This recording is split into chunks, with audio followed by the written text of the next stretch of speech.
Hi, I'm Jesse Waters in for Bill O'Reilly. Thanks for watching this special edition of The Factor, President Trump the first month. Let's get right to our top story, Donald Trump versus the establishment. The relationship is in full meltdown following his first solo press conference yesterday, where President Trump took the press to task. Look, I want to see an honest press. When I started off today by saying that it's so important to the public to get an honest press. The public doesn't believe you people anymore. Now, maybe I had something to do with that. I don't know. But they don't believe you. The mainstream media was defensive and dismissive. I don't think he's mad at the media. You don't? I think he's mad at not being boss anymore. He's very entertaining, and I fear that a lot of Americans are getting addicted to him. I fear that we in the media, and I don't exclude myself, are getting addicted to writing about him because it's just so easy to do, number one. And so he's got his entertainment value. While the media and other elites hyperventilated, supporters of President Trump could not have been happier. This was one of the most effective press conferences I've ever seen. The press is going to hate him even more after this. Don't misunderstand. When I say effective, I'm talking about rallying people who voted for him to stay with him. Joining us now with a reaction from Washington, Ashley Pratt, a conservative commentator and U.S. News and World Report contributor. And here in studio, radio talk show host Mike Gallagher. So, Mike, remember during the campaign when everyone says, let Trump be Trump, and they kind of let him do his thing, and he ended up winning. That was the Trump who won. And that's what we saw yesterday, the campaigner Trump. So now the media's come out and they've said this is not an effective Donald Trump. But that was the Trump that won.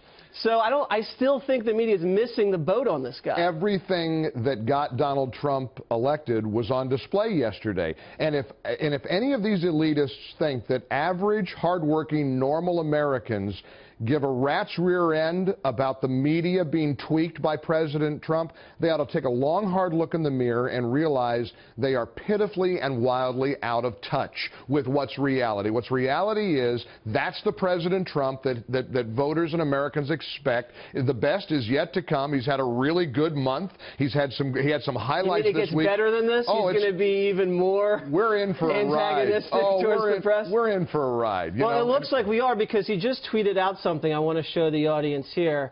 We have it up for you. He says, the fake news media, failing New York Times, NBC News, ABC, CBS, CNN, is not my enemy. It is the enemy of the American people.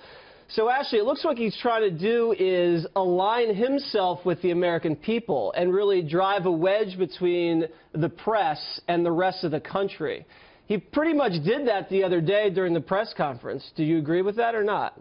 The press, which has a job to report, it is their responsibility to report, to get news to the American people. And look, I believe the mainstream media, I as a conservative have for many years been critical of them, and they deserve that criticism. But at the same time, it is their duty to report the news. And the decorum the other day, it was lacking. He is no longer a candidate. He is the president of the United States, and he needs to act like that. The journalists there were just doing their job and asking questions. Ashley, it wasn't a combative atmosphere until he made it one. With all due respect, that is problematic. Ashley.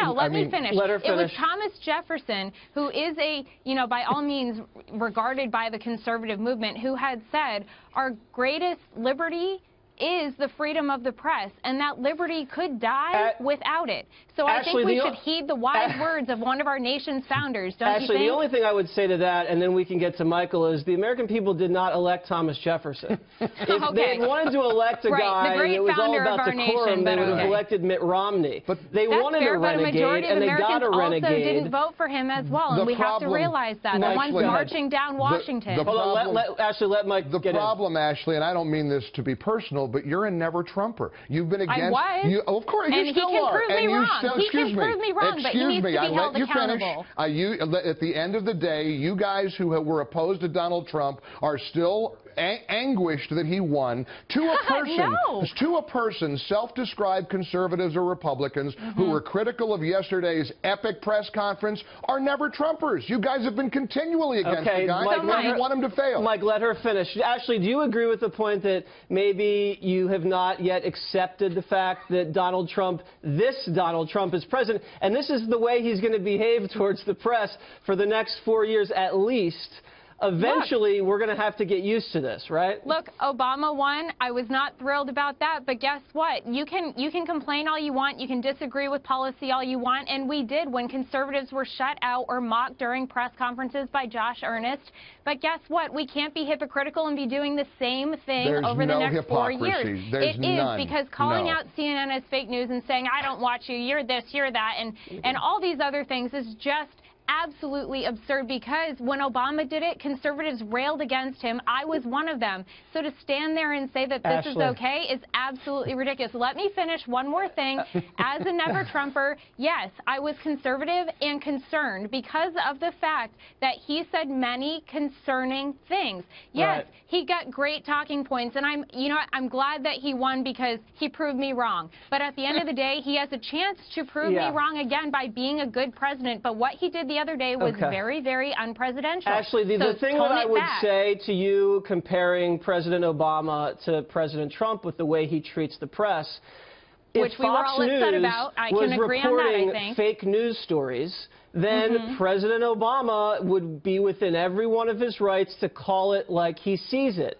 Now, I believe CNN and a lot of the other mainstream media, let me finish, I believe a lot of the other mainstream media are reporting fake news stories, whether it's the MLK bust, whether it's the dossier that Russia allegedly had on him, whether it's this new thing where the intelligence apparatus is not telling him certain intelligence and withholding that. But what about when people in his own administration are leaking information? Look at let Mike now. Breitbart is running stories against previous. Hold on, Ash, let Mike finish, please. This week, the president had a historic visit with the Prime Minister of Israel. They covered the mainstream media that you're defending, Ashley, spent more time worrying about what he tweeted about Ivanka's clothing line than that. How about the story that was reported that there was no collusion between the Trump campaign and the Russians? Little blurb, they're worried about how he words a tweet. Ashley, you've been on the wrong side of this from day one. You're still on the wrong side of it. Okay. And I know you're in a bad place, but at the end of the day, he's not going to adjust for you. I've not been bitter about it. I've admitted that I was wrong. You don't look bitter. At the same time, you look very need to realize beautiful, that Ashley, I think but we it's have great to go that to break. conservatives